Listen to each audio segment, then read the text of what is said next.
happy Wednesday. Valerie Hunt, Run RX here with Ask Me Anything. So the fun part is I get a week of people asking questions or sending in questions, and then I come back every Wednesday and I answer those questions live. Anything to do with your running technique is my main thing. Running pain-free is our goal.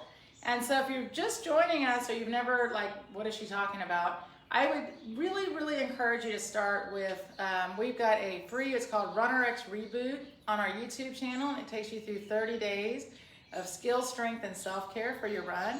We also have a quiz on our website, runrx.fit, where if you're having some kind of I get plantar fasciitis or Shin splints, something's bothering you in your run, just gives you a little tip on a skill, strength, and self-care to help with your run. So that's the thing that I discovered. I've been coaching running now specifically running, for over 20 years. And when I first started as a coach or trainer, back in the day in the gym, people wanted to work body parts. So I used to work out with people, and especially women, they'd be like, I just want to work right here. I just want to work on this. That was like old school training. And then I taught a bunch of group fitness classes where we would all get together, have 60 people in a room. And I called mindless movement. I mean, we were moving, we were jamming, we were sweating, but we weren't so concerned with are we moving correctly, just that we were moving. So that's kind of how exercise was for a long time. And then as I started, for me anyway, I started taking people out of the gym, meaning out of the aerobics room, out of the weight room, into the world. And this world was running. And I laugh now, my very first running group was in 1995. And we met at 5 in the morning because the gym opened at 6. So here we all met. I'm the coach. We're going to run. We'd never run before. So we just said, here we go. I had mapped out a route and we went and ran. No thinking about how to run or anything like that. Just let's go. We're running. And we did. We ran.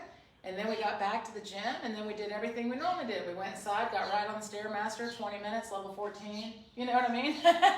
We just added running to our exercise routine. Now we're gonna add running.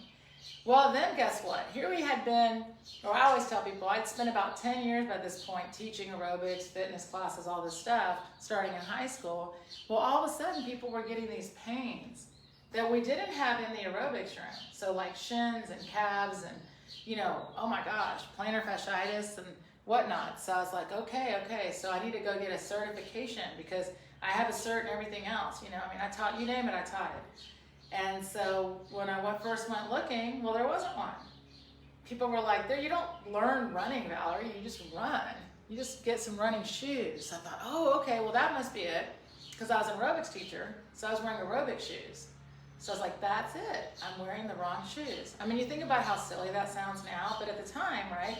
So I went to the store. There was one store in our town that was for running. So here I go in there and I say to them, hey guys, now I'm running and I'm also an aerobics teacher. And they were like, oh yeah, it's definitely your shoes. Because I was like, I'm getting this pain here, and my friends and my runners are getting shin splints and all this mess. So I bought the shoes and I was so excited. I was like, hey guys, I got magic shoes. We're gonna go for a run. If they work for me, I'll tell you to go get them. Same run, same pain. Went back to the running shoe store. I said to the guy, I bought the magic shoes. I'm not having the magic run. And remember, this is 1995. So this is before the internet. This is before anything, before any trending stuff was going on. And honestly, it wasn't the guy's, he wasn't being ugly or rude. But he's like, well, let me watch you run. So then I was like, ooh, I'm a rock star. He's going to watch me run. So I was running. And he goes, oh, your running is wrong. So I was like, oh, well, tell me how to run. And he said, you really should run by pushing off your back foot. And really push, because that push is what will throw your body forward. And then once you're in the air, reach this guy so you extend your stride. So I was like, sweet. Thank you so much, sir. Now I've got magic shoes, and now I'm going to just do this. Well, now I'm pulling my hamstring and my shins hurt. He basically was like, jump your run, do a one-legged forward broad jump for running. And to be fair, guys, if there's no way to teach someone, then everyone's giving you their opinion on what they feel while they're running.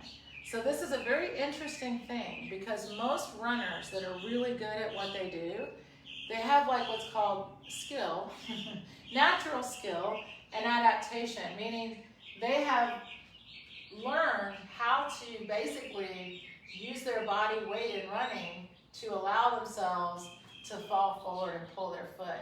When we do gait analysis on elites, right now the track and field, the Olympic trials that have been going on, most of those runners, if you watch them, look almost very similar. Their technique is almost the same. Why? Because when you run at a higher fall angle, when you're falling more, then the body naturally will start to do what it's supposed to do.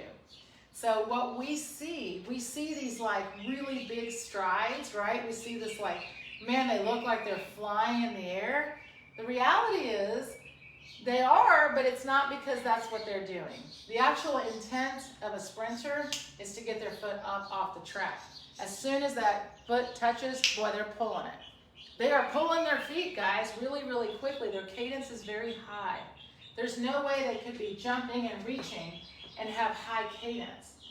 So it's really interesting, and this came up actually, I did a clinic last weekend. It was very fun. I love meeting the audience. So it was like from all over, guys. I'm in Dallas, Texas. People came from Colorado. People came from New Mexico. We had Oklahoma, Illinois, and then we had spots around Texas, Houston, Arlington. I mean, we really came together, and everyone had one goal: to not hurt. And one guy is in the military training to get his, test. He's going for special forces. Two sisters just want to run a marathon pain-free. I had someone show up. She has cerebral palsy, wanting to learn how to run. Yes, everyone should learn at 100%. And the best part is every one of us has the ability, by the way, to fall forward. We just don't do it. We don't know to. No one told us. No one taught us. So it's okay. We learn now. And here's the greatest part. If I can get comfortable with just the aspect and the thought of letting go, it's like when you were a little kid, right? And your friend would say, I'll race you. You guys didn't stop and go, okay, before we start the race, how are you going to do your run? You see what I mean? No, you went, phew, you took off to get there. Because when you're young, movement is way more natural because you move more often. And you're closer to the ground and you haven't picked up a bunch of bad habits. It's just a reality. How many times during the day do you go to your office mate and go, hey man, I'll race you down the hallway? Probably never, right? So if I'm not doing that kind of a movement, it's not just going to be natural when I go outside and lace up my magic shoes. So luckily for me, I'm one, stubborn, and two, I'm a kinesiology major. So at the time when I was being told there's no way to run and there's no certification, I just simply started looking into books. So I bought a book, and it was on how to train for a triathlon, but inside of it was a chapter on running. So it was called the Triathlon Training Bible. So I thought, well, this will be a good one. And so it had learn how to swim, learn how to bike, and learn how to run. It had 2 sentences about pose method of running. So I then went a step further and called the pose method people. And Dr. Romanoff is the author of the pose method, creator of the pose method. And I've been with them ever since. So 18 years now of learning directly from the pose. And what's never changed in all these years of coaching is the joy I get when someone figures out that they can run. Because most people come to me with, I'm not really a runner. I only run halves. I'm a slow runner. I hear this all the time. You're not running. It's just that simple. It's not that you're not a runner. It's that you just didn't understand what running was. And once I teach you how to run, you're a runner just the same as everyone else. Isn't that great? We just have to, one, identify that I want to run. I want to be a runner, right? I want to think these thoughts. So kind of like, I brought this out for an earlier thing, but I'm just going to just let you hear it. So I'm not a jumper at all. And most of us in running aren't either. So keeping this in mind. And what I mean by that is, what are you doing in your training to really prepare you for running, or in your practice, however you want to think about it. So a lot of people do cross training, right? Like I run, and then on the days I don't run, I cross train. Well, for a lot of runners, cross training includes a non-impact or low impact activity because they're thinking I need to rest my legs. So we hear a lot about people doing things like bicycling or elliptical training, or swimming, or water running, right? These things where they're thinking, it'll kind of rest my legs to give me a break off the impact. Well, here's the reality. I actually need to train my legs for impact because running is a high impact activity. We can reduce the impact 1,000%. I mean, in certainty, not 1,000% for real. But yes, we can reduce impact. We can minimize impact. We cannot take impact fully away because it's running. You are still going to be on yourself, right? You're still touching the ground. There's still going to be some kind of impact. So I have to at least learn a little bit how to use what's called muscle elasticity. And this is huge because, so this is a little bit higher than I would advise you to use. I really prefer using a curve, but I just don't have one. But let's say I got to this box and someone said, hey Valerie, jump on the box. And I said, okay, and I did this. Ouch. They would be like, I didn't say slam your feet on the box. Now try that again, Valerie. Maybe this time use some muscle elasticity. Get your hips involved. Unweight your upper body. All right, all right. Hear the difference? See the difference? Right? And I'm exaggerating, but you understand, if I start to think more about getting my weight off of the ground, right? It's much easier to jump up onto the curb. Here's the reality. When we're running, for many of us, by the way, unfortunately, instead of jumping up, you guys are landing. So your run becomes the opposite. It's like you're like, where's the ground? Where's the ground? There it is. And all I just did there was slam my body weight down into the ground. Right? I don't want to slam my body weight into the ground. So like, not that you would be up this high. This is again just for grins. But what if I instead always thought about I should unweigh my foot and only pull. You see? It's a much nicer relationship with both my body and with the ground. And I, in my life, just so you know, had never done a box jump. I had taught step aerobics for years. I mean, this was part of my life. Was it helping me run? No. Because what was I doing? Step, step, step, down, right? So many of us were taught, put your foot on the bench, and then watch people. They press down into this foot to step up. And they're like, woo, my quads. Well, I don't want to use my quads. I want to use my body weight to unweigh myself. Even on a step up, your foot is here, but here's my body weight, and then I use my body to unweigh. See how much nicer that is? So you can still do your step class, but now you're thinking, ooh, lift my body, unweigh. You see what I mean? In every movement we do, we start to think more about where's my body weight and how do I get rid of it? So when I'm running, I don't want to look for the ground and then be like, there's my body weight. There's 3 times my body weight.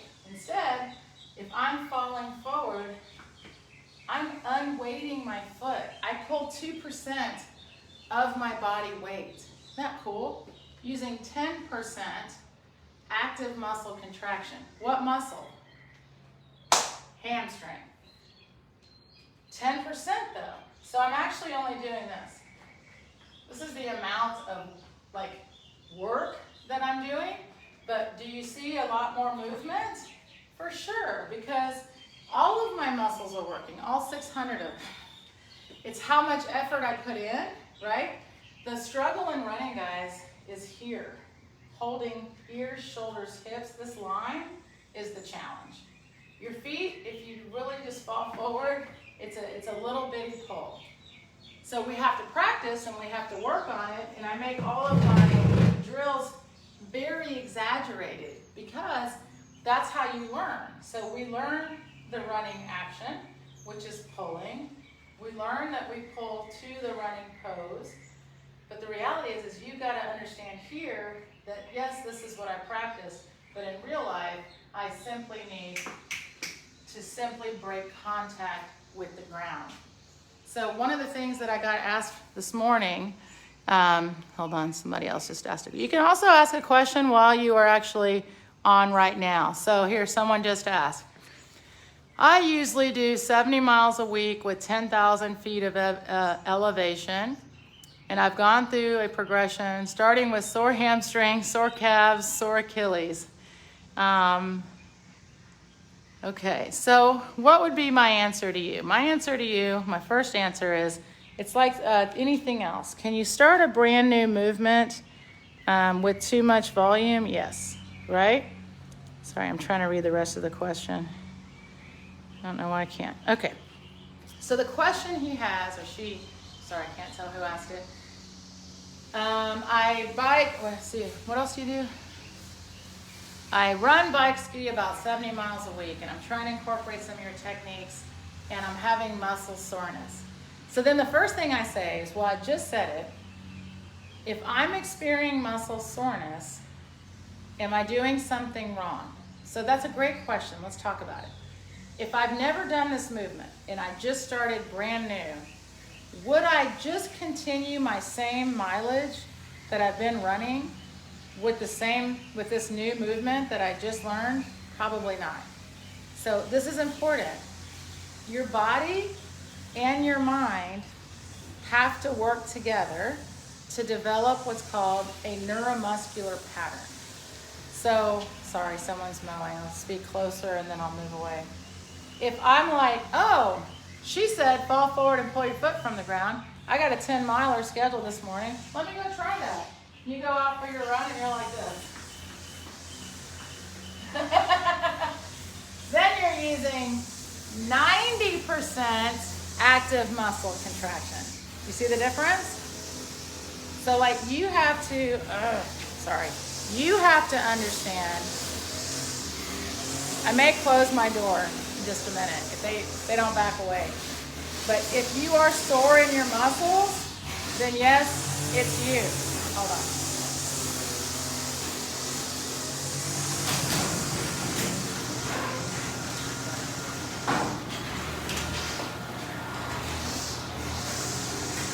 All right, I'm shutting my door. Okay. Sorry, it's my only option. If you are sore in your muscles, you are using active muscle contraction. So then you're not running. You're actively pulling. And when you first learn, everyone does that. Everyone does that. How could you not? To develop the understanding, it's called perception. It's called practice. It's called awareness.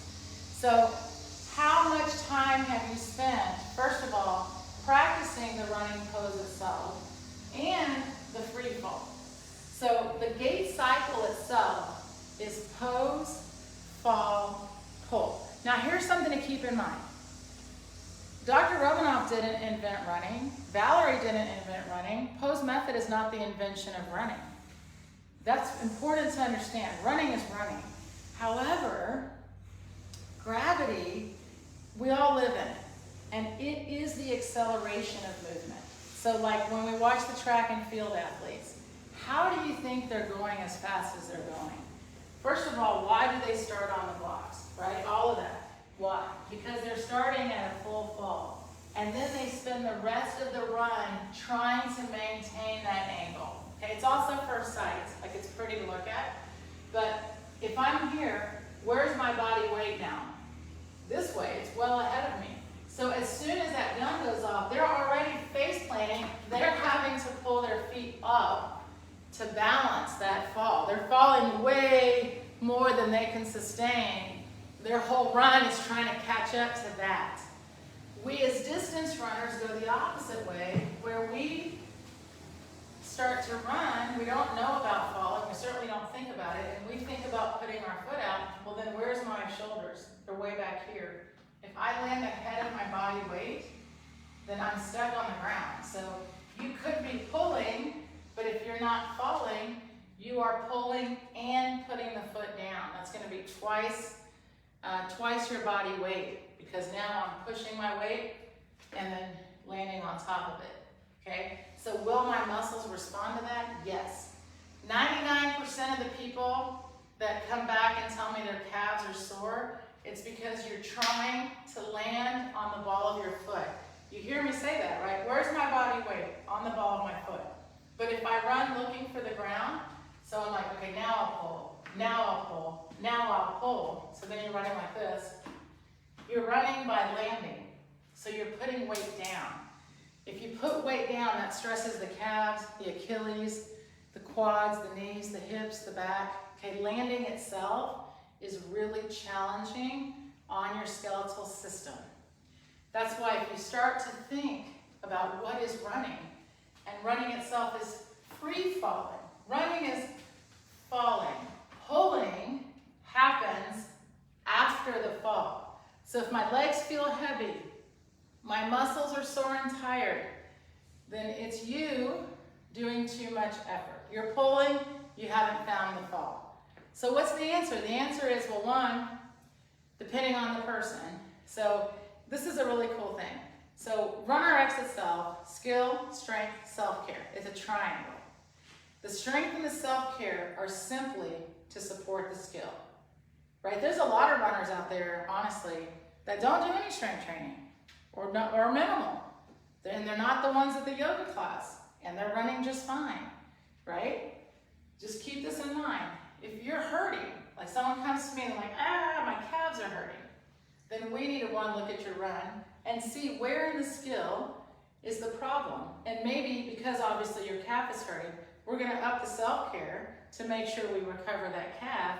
And maybe we need to add some strength in the foot or the hip or somewhere, we don't know yet, we haven't seen it, to make sure you can hold your pose. So this is really important.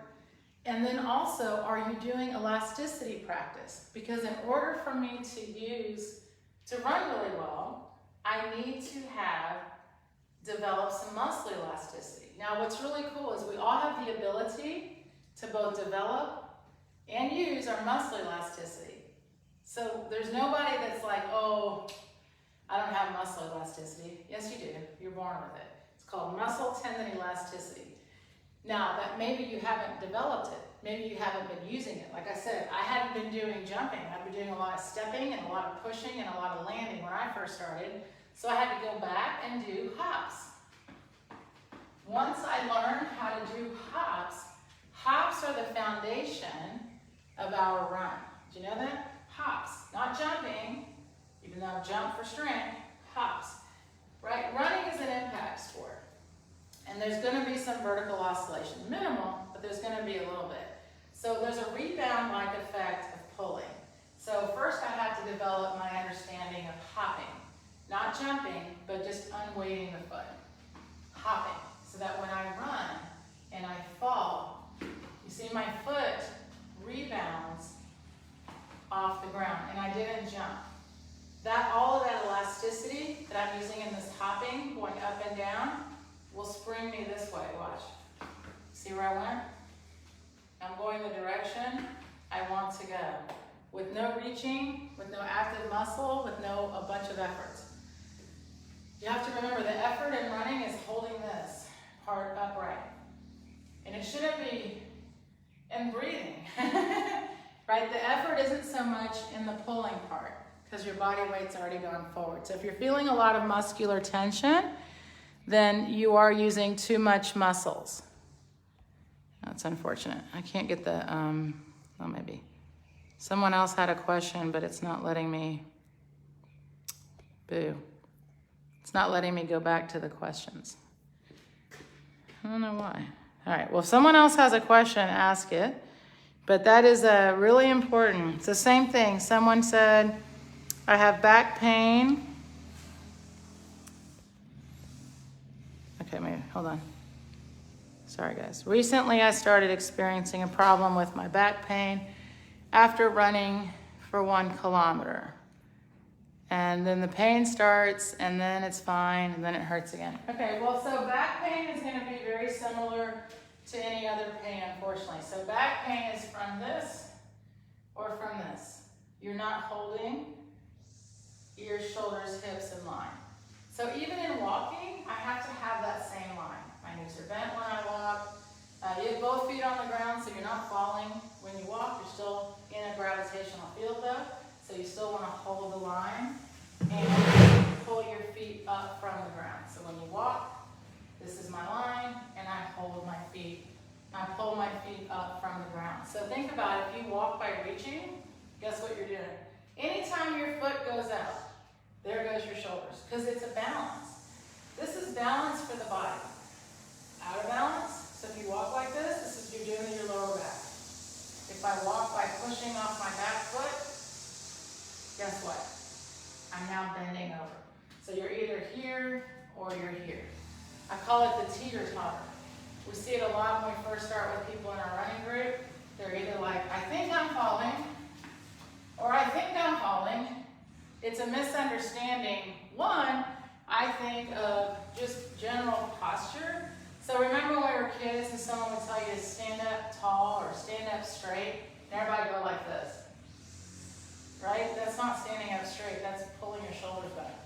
So think about, like, I have a zipper, right? I'm gonna zip my jacket, zip. This line needs to hold, always. Knees are nice and bent. So guys, take some time to practice running pose, because this is the running pose, right? So if I'm here and I'm unweighted and I can get comfortable here, then I can feel what it feels like to free fall. Leading from here, this is the heaviest part of your body. Gravity acts on it. It's not a muscle, it's just a part of the body, your hips. So as they fall forward, your shoulders come with. See? Fall, pull, back in pose. The sooner I can change support in my run, the sooner I can keep traveling forward. Up, up, up, up. So someone else had a question, and they said, what about my stride length? What about my stride length? Stride length is a byproduct in running. So stride length happens, but you, unfortunately, are not really a part of it. Meaning, my stride length itself is the distance you travel, in our case, from pose to pose. So here, I'll start here. Give myself a little stride length. So I'll start where this green band is. Okay, not jumping, anything like that. But here's my start point. I'm gonna fall just a little bit, fall, pull, okay? So then, there's my foot. You see my stride length? Wasn't very much, about the length of my foot, right? It happened because I fell, and then I pulled my foot. So if I wanted to have a longer stride length, if you will, then I need to hold my fall at a higher angle. So I have to go fall, pull. Now look how much further my stride length was. See? But I didn't change anything. I still did fall, pull. It's just the angle of fall changed. So you can either, if someone is running, I don't know, a trail run, or I'm just out on a tempo, just getting a nice little 10-minute pace in, this is my stride length. If I'm trying to sprint, I'm gonna have to fall and pull. The stride length happens, it's the distance from pose to pose. Travel itself happens in the air. We can't feel it, we can't do anything. Only thing you can do in the air is hold your line, your shoulders, hips. So if I really want to take my my new run out for a run, in the beginning, just think about keeping everything together. Meaning, when I'm here, I'm least likely to have injury. When your body is all together. So the more you can think, I need to stay in my pose, and then just fall, up, up, up, up, up. In the beginning, you're gonna feel like you're taking these tiny, choppy little steps. It's called reconnection, right? Whatever you've been doing before is something you've connected with as you're running. Now, all of a sudden, you're having to rethink. It can be a little frustrating, it can be a little challenging. It's well worth it. It really, really is, I promise you. At age 50, I still run as much as I feel like and enjoy it and not in pain. And when I go out and I run, I love it. I have the freedom of just going, I'm just going to free fall, and my feet will pull up in response. But I have to do the work around it. I have to practice still. Why would you not practice holding a really good line? Because you sit in the same line, right? You do squats in the same line. If you're a swimmer, you swim in this line. If you're a cyclist, runner, it doesn't matter. This line is key, right? So start yourself, because people are like, what stretches should I do? Well, first let's look at your line, right? Okay, so this is what I will end with, my big line talk of today. We have a really great membership, and it's 12 weeks. And you come in and you send in a gait analysis. The first thing is we just talk about you. Look at your running now, look at what you're doing. Here's your current patterns of movement.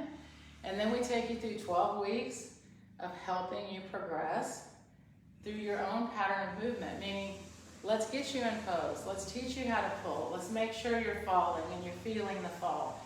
And you check in. How do you check in? You check in with videos. We send you, this is what we want to see.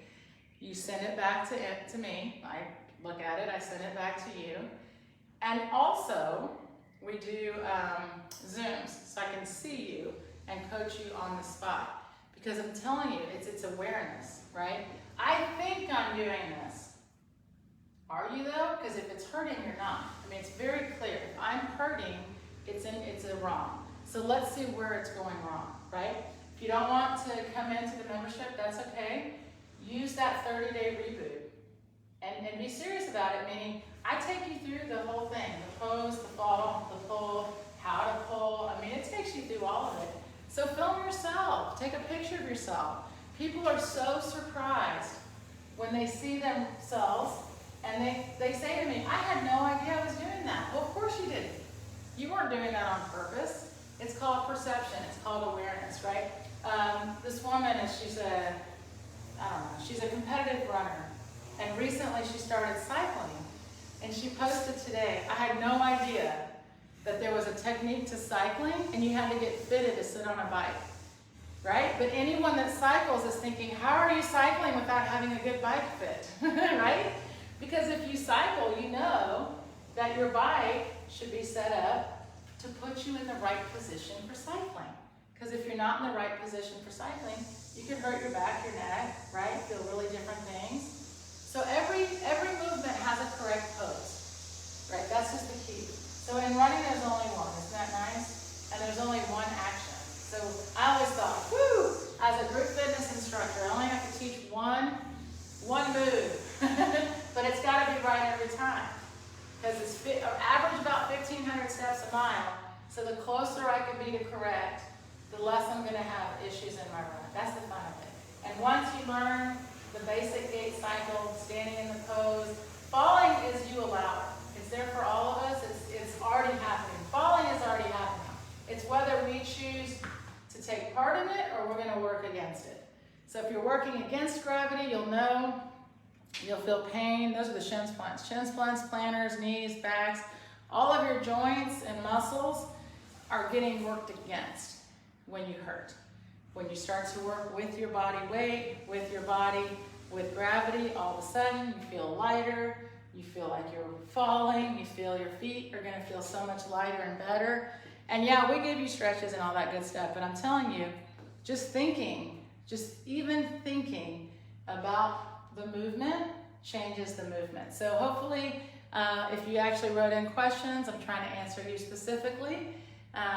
Let me know. Let me know if you go back to your running with those different thoughts and does it change the way you feel. And then of course, while you're recovering, give your body some grace, right? If my plantar is hurting or my Achilles or something is hurting, I've stressed it. So please don't expect it to just keep performing for you. Give it a break. And a great way to give your body a break is to take it through skill practice. I'm not telling you to stop moving. I am never going to tell you to stop moving.